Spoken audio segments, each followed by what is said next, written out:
Good afternoon. Hello guys, nice to see you. How are you doing? Good afternoon. Fine. Hi, Good afternoon. good afternoon. Good afternoon, Mr. Brus. Hello, nice to see you guys. Hello. Hi. I'm doing fine, thank you. Hope you are also doing well. Okay guys, so hello everyone again. I think most of you have already joined. So as a short recall of our previous lecture, we introduced the concept of electric charge and also discussed its features, discussed like how quantitatively can be described electrical force, the interaction between two charges via the so-called Coulomb law, and also introduced the concept of electric field, which is like some substance via which the electrical interaction can happen between two electric charges. So we can consider some charge as a source of electric field, and if we place in certain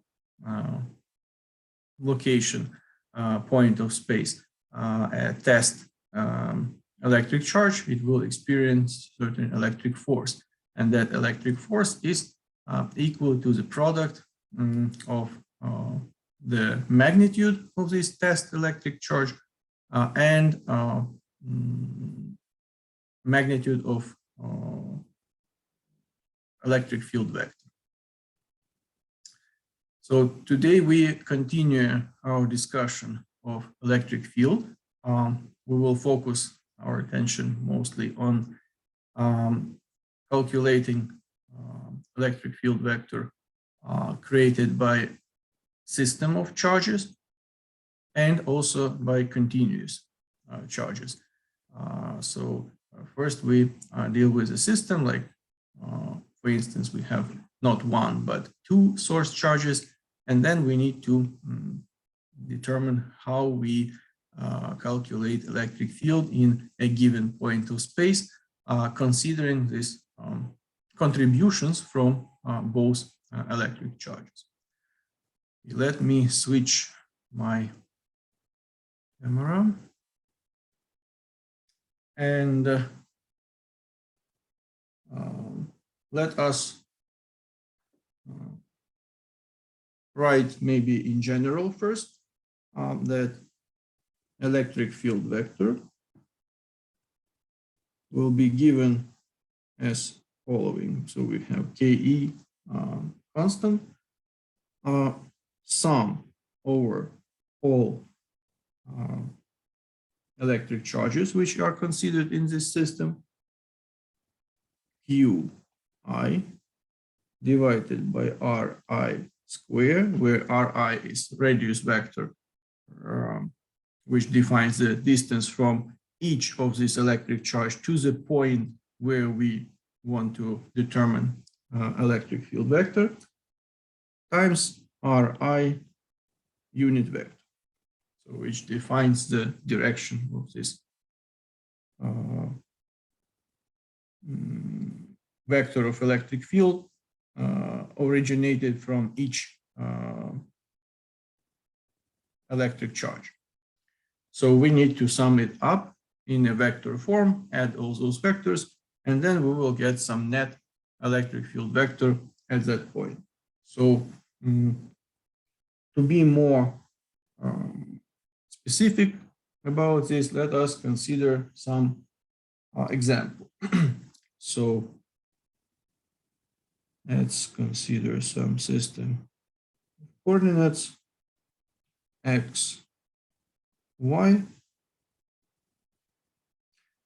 Then we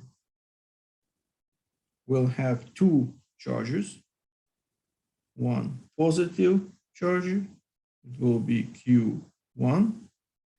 Let's put here some negative charge, BQ2. And our goal is to determine electric field vector in point P.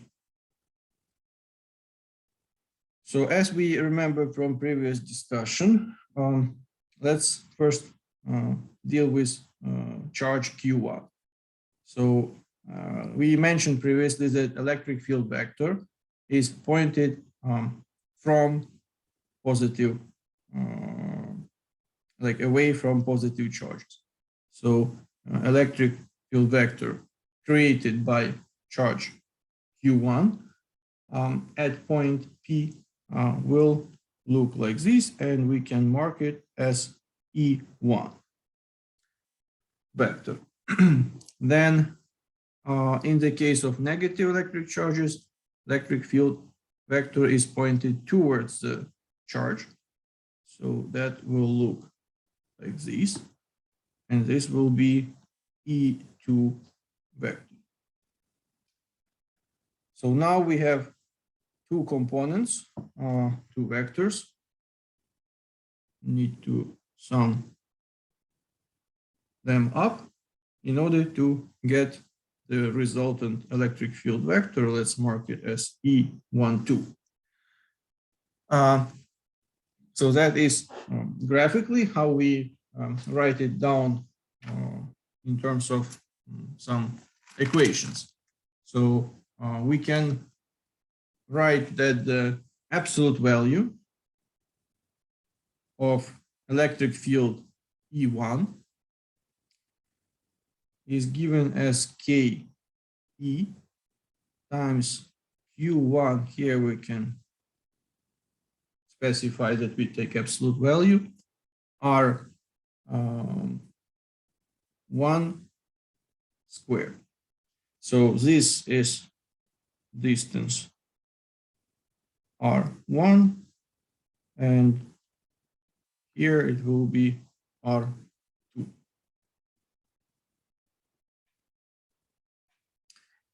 Then if we represent vector E1 in a vector form,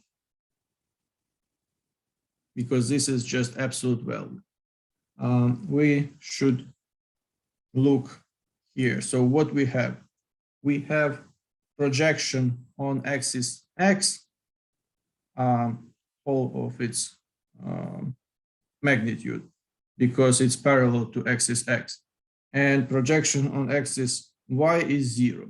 So we will have Ke times Q1 divided by R1 squared times I unit vector, which defines direction along axis X, plus 0 times J unit vector, which defines direction along axis Y. So for the magnitude of electric field vector E2, we can write as Ke Q2 absolute value divided by R2 squared. So following similar approach, we also want to have E2 in a vector form. So that will be a projection of E2 on axis X is 0 because it's parallel to axis Y. So we have 0 times I unit vector plus Ke Q2 divided by R2 squared. And this is times J unit vector. So now we have quantitative description of vectors E1 and E2. What we need to do, we need to find the sum of these two vectors in order to define the net electric field vector in point P created by two electric charges, Q1 and Q2, located with respect to point P as shown on our figure. So this will be E12 vector is equal to E1 vector plus E2 vector. And that will be the following. So we have contribution along axis X only from a vector E1.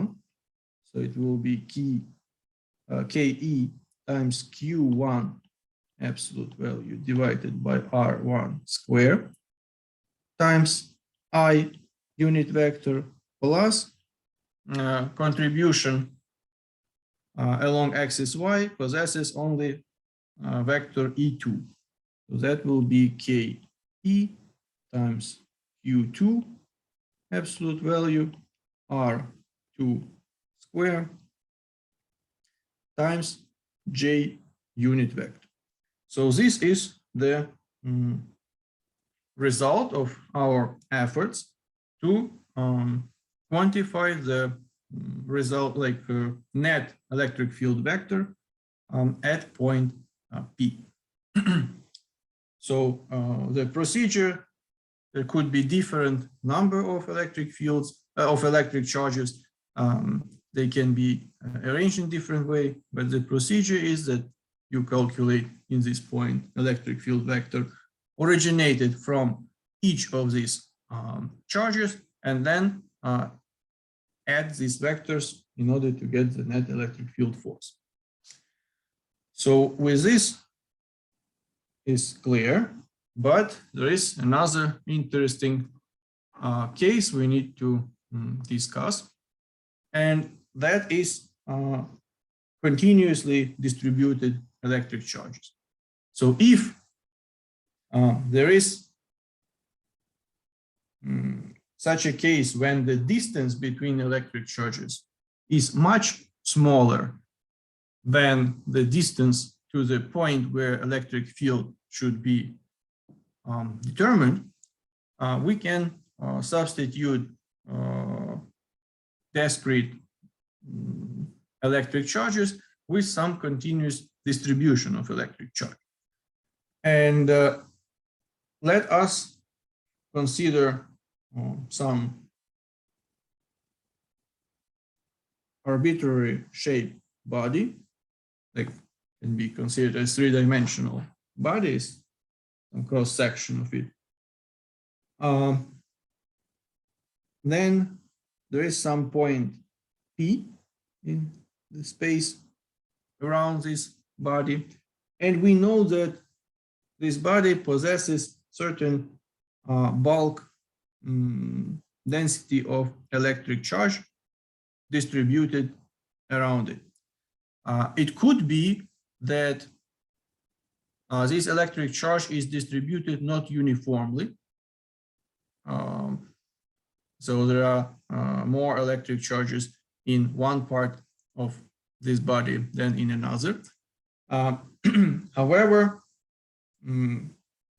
regardless of any of these conditions, what we need to do, we need to divide this body, this continuous distribution of electric charges, to some small volumes and deal with each of them separately at the beginning.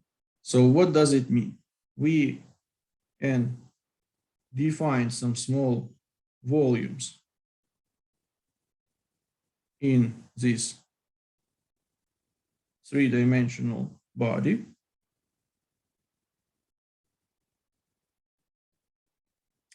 And each of this volume, since there everywhere is distributed electric charge, will possess certain electric charge. Let's call it delta Q1, delta Q2, and delta Q3. So if we consider just one of these small volumes with electric charge delta Q1, then there is some distance from this volume to our point of interest P, where we want to determine electric field, and that will create some electric field vector here, which will be delta E1. The same we can do with another small volume which we define, and that will be some vector delta E2, and so on. So each of these small volumes will create certain electric field vector in this point P. So the magnitude of this electric field vector will be given by this Ke constant times sum over all these small volumes delta Qi divided by Ri squared times Ri unit vector. But if we take such small volumes that the electric charge comprised in these small volumes, delta Q, approaches to 0, so we take very many of very small volumes which fill completely all volume of this arbitrary body which we consider, then we have some limit condition. So electric field vector will be equal to Ke limit delta Qi approaches 0 sum over all these very small volumes delta Qi divided by Ri squared times Ri unit vector. So any ideas what is actually this when we have sum all over the volume of this body when the volume of each individual small element which we consider approaches to 0. So that is such mathematical operation as integration. So that will be Ke as a constant. It stays outside the integral. So we have integral dq over r squared dr. And we have to keep in mind that this will be done for whole volume of the arbitrary body, and it should assume that we deal with vectors. So there are 3 possibilities for distributed electric charges. So first one is distribution along a straight line. Like it could be not straight, it could be just line, so linear distribution. In that case, we deal with linear density of electric charge, which is given as total electric charge divided by the length. Then we can define the units of this linear charge distribution, lambda, as Coulomb per meter. Another option for charge distribution is surface distribution. And we can have sigma. It will be total electric charge Q divided by area, the total area over which this total charge Q is distributed units for sigma is Coulomb per square meter. And also, of course, we may have space distribution, like over a bulk object in our volume of this bulk object, and that will be defined as rho, total electric charge divided by volume, and units for space distribution of electric charge will be Coulomb per cubic meter. So taking this into account, we can try to calculate the electric field next to some continuously distributed electric charge. So first, let us consider linear distribution of electric charge. So we have some system of coordinates, x, y.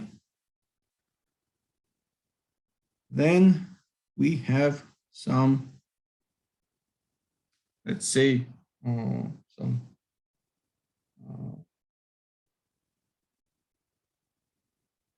rod over which there is some electric charge distributed evenly all over the length of this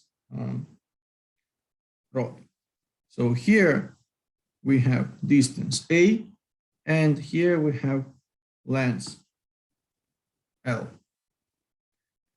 So here we have distributed electric charge with some linear charge distribution lambda. And this is uniform, doesn't change with distance, with coordinate along axis x. So now our interest is to determine electric field vector at point P. So taking into account the symmetry of this scenario, electric field vector will be aligned in the direction parallel to axis x, because it's actually on the same line with the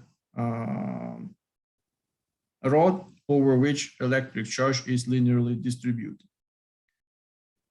So in order to do this, we need to divide our continuum linear distribution of electric charge into small pieces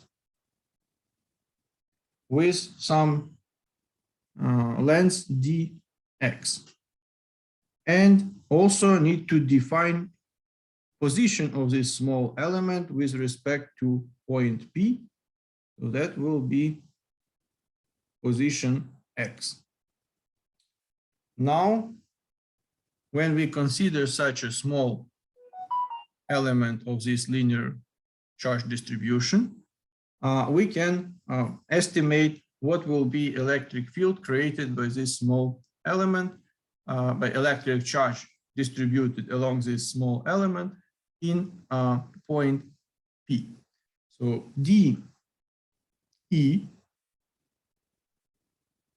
is equal to KE times dQ, that will be small electric charge distributed over element dx, divided by x squared. So that is distance from this charge dq to the point P.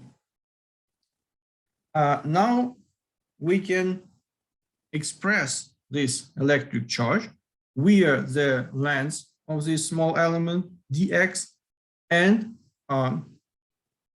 this parameter lambda, which is linear charge density.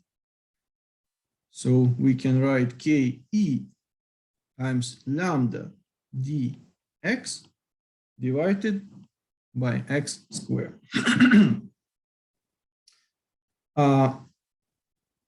So that is for one element, which creates certain electric field at point P. However, we are interested in the net electric field created by whole continuum of electric charge. For that, in order to calculate that, we need to integrate along the length of this rod L. So total electric field strength at this point P will be KE. Here, so we need to integrate this expression, and here KE is a constant. It's like fundamental constant. But also there is another constant, lambda. So we mentioned that lambda doesn't change with coordinate x. So if we integrate along axis x, it remains constant. So we take it out from the integral. Then we have integral of dx divided by x squared. By the way, does someone remember what is KE? How we defined it yesterday, like last lecture? 1 divided by 4p epsilon. Epsilon 0. Yes. And what is epsilon 0? 8,85 multiplied by 10 in minus 23rd power. Minus 12th power, yeah, but so that is numerical value. But what about the name of this constant? It's permittivity of free space. Okay, good. So we will come back to that later, but we need to remember what stays behind this constant KE. So it's just more convenient to write it, but we remember that it involves this permittivity of free space, epsilon naught. So now we also we need to define here the boundaries for our integration. So it will go from A to A plus L. So what do we get? It will be KE times lambda minus 1 over x from A to L plus A. And if we write further, K E times lambda minus 1 over L plus A plus 1 over A. So if we get rid, and we can flip these positions in the parentheses, so we have KE times lambda 1 over A minus 1 over L plus A. So if we group everything, we will get KE lambda times L divided by A times L plus A. And eventually, any ideas what this will be, this product lambda times L? So lambda is linear distribution of electric charge, and we multiply by total length of the rod over which this charge is distributed. So that, Sigma. yes? Charge cube. Total charge. Yeah, so it will be Yeah. the total electric charge which we deal with, which is distributed over this rod. So we can write Ke times Q divided by A times L plus A. So that is the expression for the magnitude of electric field at point P created by linear continuous distribution of electric charge along this rod with length L, with the constant, like uniform linear charge distribution, linear charge density, lambda. So now let us consider one more example, which is more interesting. Also, the calculation of electric field created in some point of space next to a continuum of electric charge. So for this case, we also have some system of coordinates x, y, and we have some disk.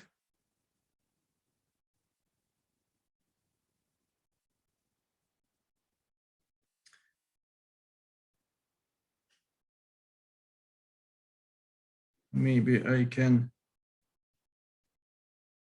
delete this line here so we don't clutter everything. And we have some uniform distribution of electric charge all over the area of this disk with some surface density sigma. So let us consider some point P on axis X, where we want to determine electric field. Let's put this P maybe here so we don't overlap. Now, what do we do? Obviously, we need to pick up some small element like initial first step. We divide it in small elements. So let us deal with one small element of the surface of this disk. At some distance r from the center of the disk, let us pick up small area. And this small area will be defined by product of two sides. So first side will be r times d theta, and theta is angle here, angle theta. And the other side will be dr. So we can write that electric charge accumulated, like distributed over this small element of the surface, let's mark it as dq, is equal to sigma, which is uniform surface density of electric charge, times this small element dA. And it will be equal to sigma times r times d theta. It's one side of this square times dr. So that is given. So we need to know this small electric charge, and there will be some distance between this small electric charge dq towards point P. So let's mark it as d. So that is our distance. And electric field vector, which will be created by this small charge, is dE.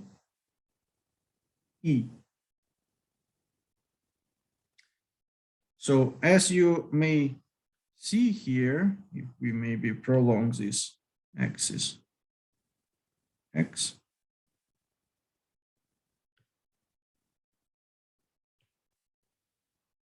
axis X, we have two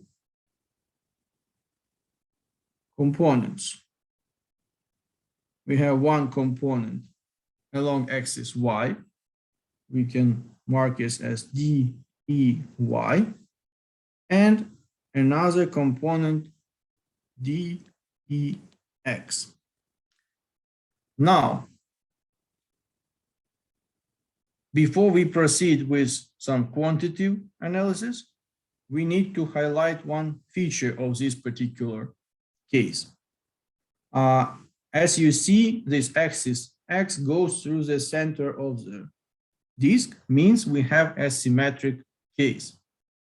That means that for each of these small area dA, we can find a symmetric small area, the same in magnitude, but located on the other side symmetrically from the with respect to the center, which will create the same in magnitude electric field vector. It will have the same components along axis X and in opposite direction along axis Y. So we know that based on the symmetry of this case, for each element, we can find another small area element which will compensate the contribution of a component of electric field vector in point P along axis Y. Means that thanks to these circumstances, we need to calculate only the X component of this electric field vector, because Y components will be always compensated. They cancel each other, and only X components will add up from each small element on the surface of this disk. So keeping this in mind, let us then calculate the X component of electric field vector dE, and then by means of integration, we will find the net total electric field vector created by this charged, uniformly charged disk at point P. So we can write here that dEx is equal to KE times dQ divided by d square. D is the distance from our small element to point P times cosinus alpha, and cosinus alpha angle is here between the axis X and the line which connects our small surface element with the point P.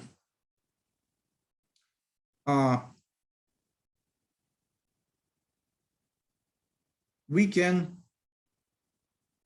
express d distance as square root of r square, which is distance from the center of disk to our small element, plus x squared.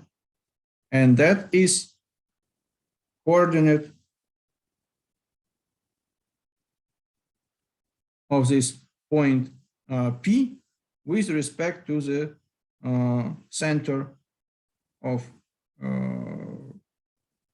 disk where we have origin of our axis x. Now we need to define also cosinus alpha. Alpha is equal to x divided by d, or in other form, we can write that it's equal to x. We can express, instead of d, substitute its expression. So it will be r squared plus x squared in the power 1/2. So after defining these terms of this equation, we can substitute their expressions and get the final expression for vector dE, for magnitude of electric field vector projection on axis x, dEx. That will be KE times, instead of dq, we substitute this expression. It will be sigma times r times d theta dr. Then we have divided by d squared, and that will be divided by r squared plus x squared. And we multiply by cosinus alpha, and that is x divided by r squared plus x squared in the power of 1/2. So now we put everything together, and it will be KE times sigma r d theta dr x divided by r squared plus x squared in the power of 3/2. Okay, so that is the final expression. And now we need to integrate all over the area of this disk which we consider. What defines area? In this case, we have r, d theta, and actually dr, like r radius times d theta and dr. So x in this case is not a variable because it doesn't define the area of the disk. It just defines the distance from the disk center to the point P where we want to calculate electric field vector. So that's why let us write down this final equation on the next slide, where we will continue with the integration. So dEx is equal to KE times sigma r d theta dr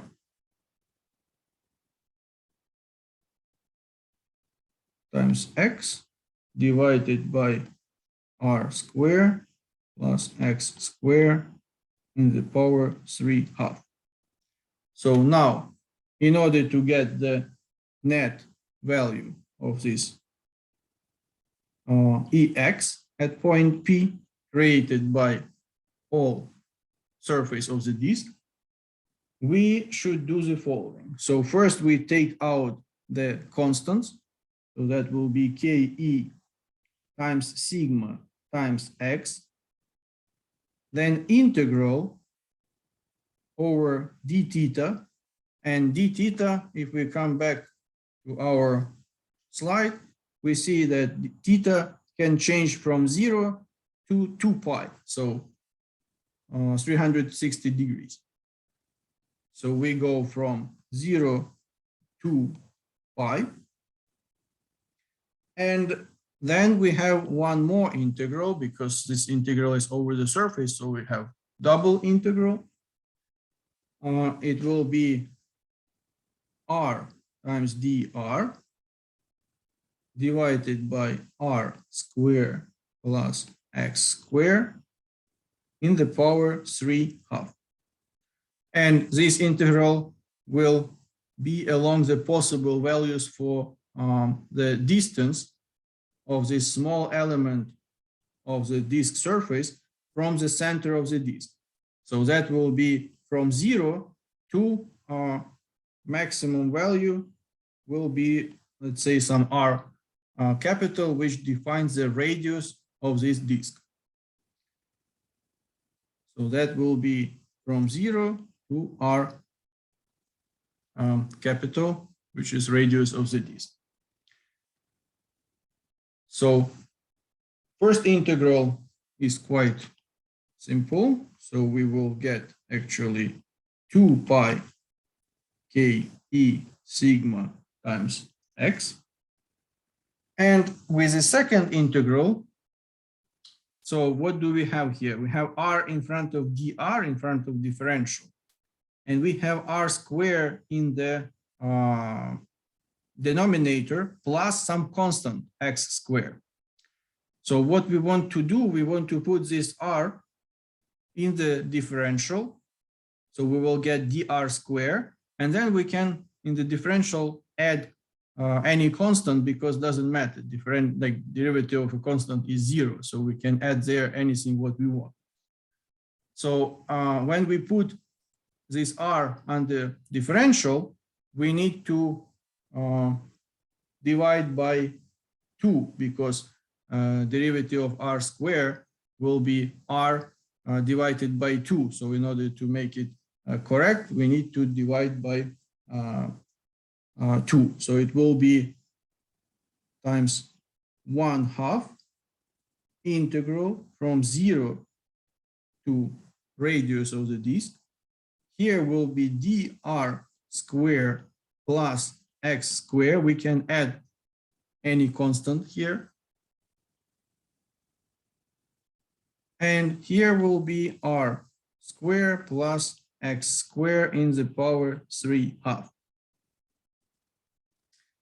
So now we can integrate it, and that is nothing else as this tabulated integral when we integrate dx over x in the power of n.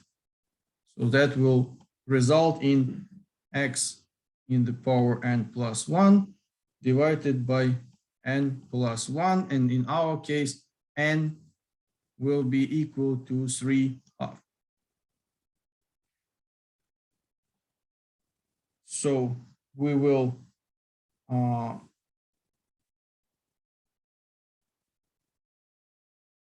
can maybe cancel out these 2. Will be pi k e times sigma x times r squared plus x squared in the power of minus 1/2. Here will be minus 1/2.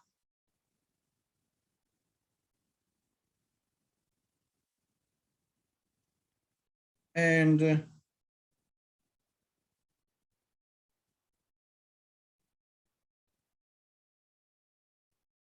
this will be from 0 to r capital.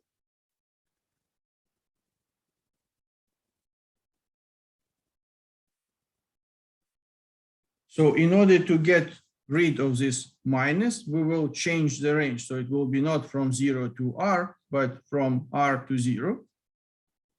That is right on the next slide. Will be equal to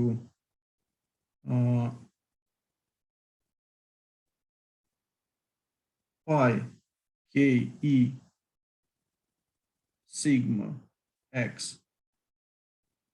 We can also put 2 here already because it was in the denominator, we had 1/2, so we can put 2 in front of pi. 2 pi ke sigma x r squared plus x squared in the power of minus 1/2 from r to 0. So we change the direction. Now, if we substitute these values, so it will be 2 pi ke sigma x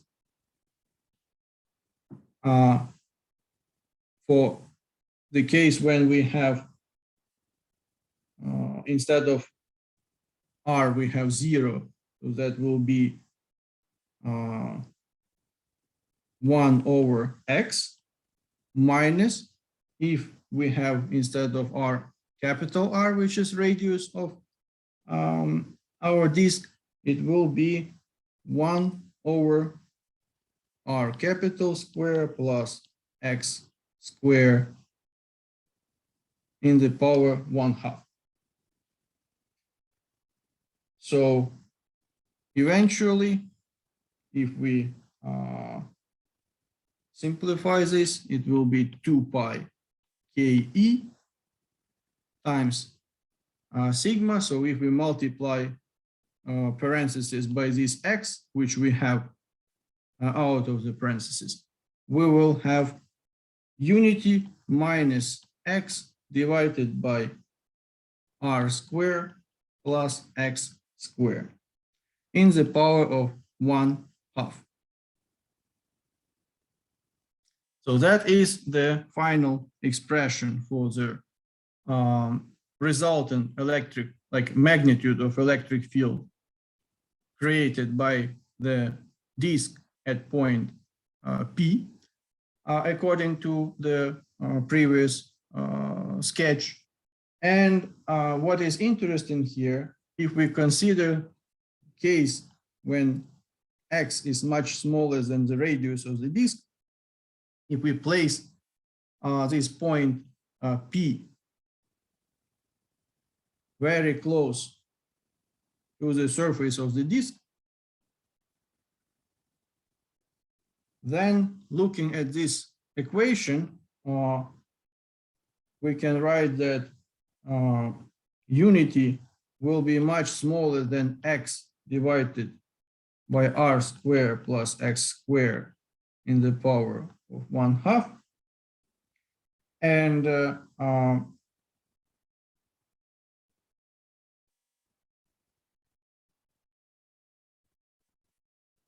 Ex will be equal to 2 pi. Actually, not much smaller, but much larger, sorry. Because x is much smaller, so we will divide small by large. So unity will be much larger than this ratio. So Ex will be 2 pi times Ke times sigma, because we will just have this prefactor before the parentheses. And now if we recall, and we already did that before, Ke is 1 over 4 pi epsilon 0. So we eventually, when we substitute this expression instead of Ke, we get Ex equal to 2 pi times sigma divided by 4 pi epsilon 0. And that is sigma divided by 2 epsilon 0. So that is the expression of electric field created by uniformly charged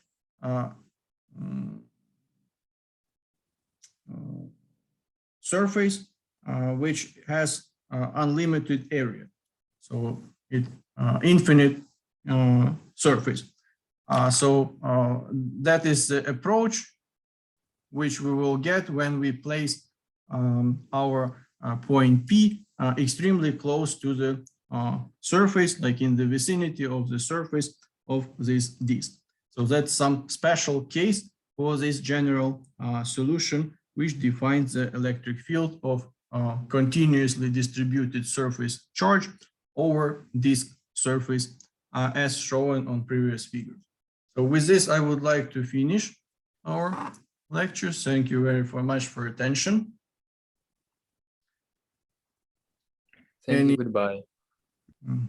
Thank you. Have a nice day. See you later. Goodbye. Okay, guys. Thank you. Nice weekend. Goodbye. Thank you. Can I Bye. ask a question? Yes, you have a Thank you, question. bye. When you try to find area, how did you calculate it? Like, Okay, so let's take a look here. So we have some system of coordinates, for instance, and I can see. oh, sorry, yeah, you see me. Yeah, so here, let's say we have x, y. Here is the radius vector which defines some position of a point, and this is the radius. So then, if we rotate this radius to some new position, so this is angle theta. The edge of this radius will draw some part of the circle. The length of this part of the circle will be radius times theta, when we consider theta as the radian degree. So that is one side of our square, and another, so we can consider change of the length of the radius vector. So that will be delta r. So that was delta theta. We can delete it here. So this side is r times d theta, and this side is dr. So if we consider the area of this element, will be r times d theta, which is this side, times dr this side. And that's how we can define some small area on our disk. And then by changing r from 0, from the center origin of the system of coordinates and center of the disk, until some r, which is radius of the disk, and also changing theta angle from 0 to 2 pi, we can reach any point of the surface of this disk. And by integrating in these ranges, we will integrate all over the surface of the disk. Thanks. You're welcome.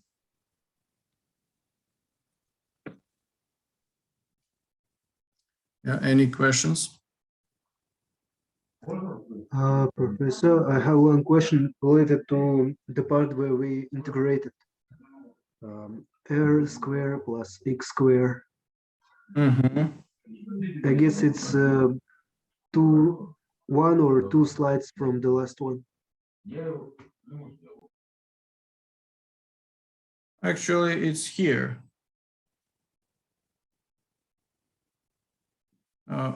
Okay, again, you don't see. Yeah, so it's here, this integral. So I'm a bit confused. How did we got rid of how the n plus 1, we had n equal to 3 over 2, so Yeah. n plus 1 should be 2.5 or 5/2. Yeah, you are right. So that's actually here. We should have write the following. So it is integral of x in the power of n dx, and that's the solution. And n is -3/2. So now if we add 1 to -3/2, we will get -1/2, which is here. Oh, okay. Yeah, thank you for confused. this point. We had this in the denominator, so I put x in the power of n in the denominator, but that should not be there because n will just show if it's positive or negative, if it's in numerator or denominator.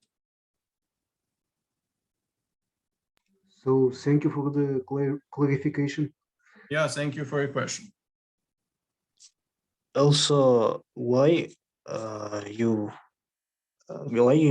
did you write d r square plus x square instead of r dr? Because if we have RDR, we cannot integrate, because in order to apply this like tabulated rule of integrals, you see that the variable like x should be the same before the differential and after differential. And that was our purpose. So with these manipulations, we get dr squared plus x squared, and in denominator r squared plus x squared. So we have them the same, and after that only we can apply this simple rule for calculating this integral. So that was the purpose why we need to do this step. But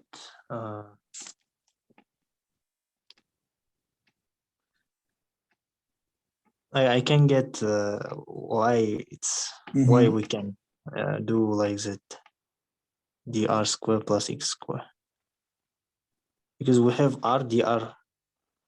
Yes. Yeah. So if we look, if we now take differential of this expression in the parentheses, just forget about integral. We have just d r squared plus x squared. So differential is taking derivative.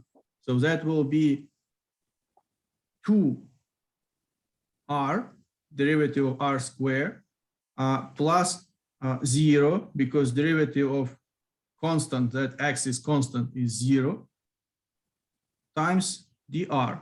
So we will end up with 2r times dr.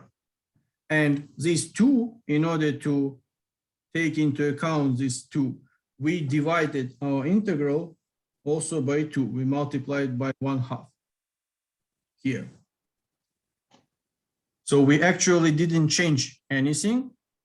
So this expression, dr squared plus x squared, is equivalent to r times this dr. But in order to make it clear that we can apply this rule of integration, I wanted to show what we need to do.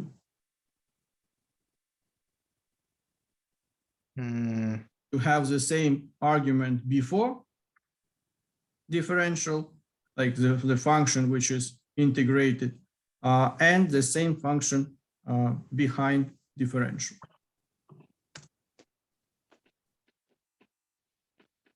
Yeah, I got it. Thanks. Okay, thank you for your question. Okay, guys, then have a good weekend. Take care, and bye-bye. Hope to see you. Goodbye. Have a nice weekend too. Goodbye. Bye, take care.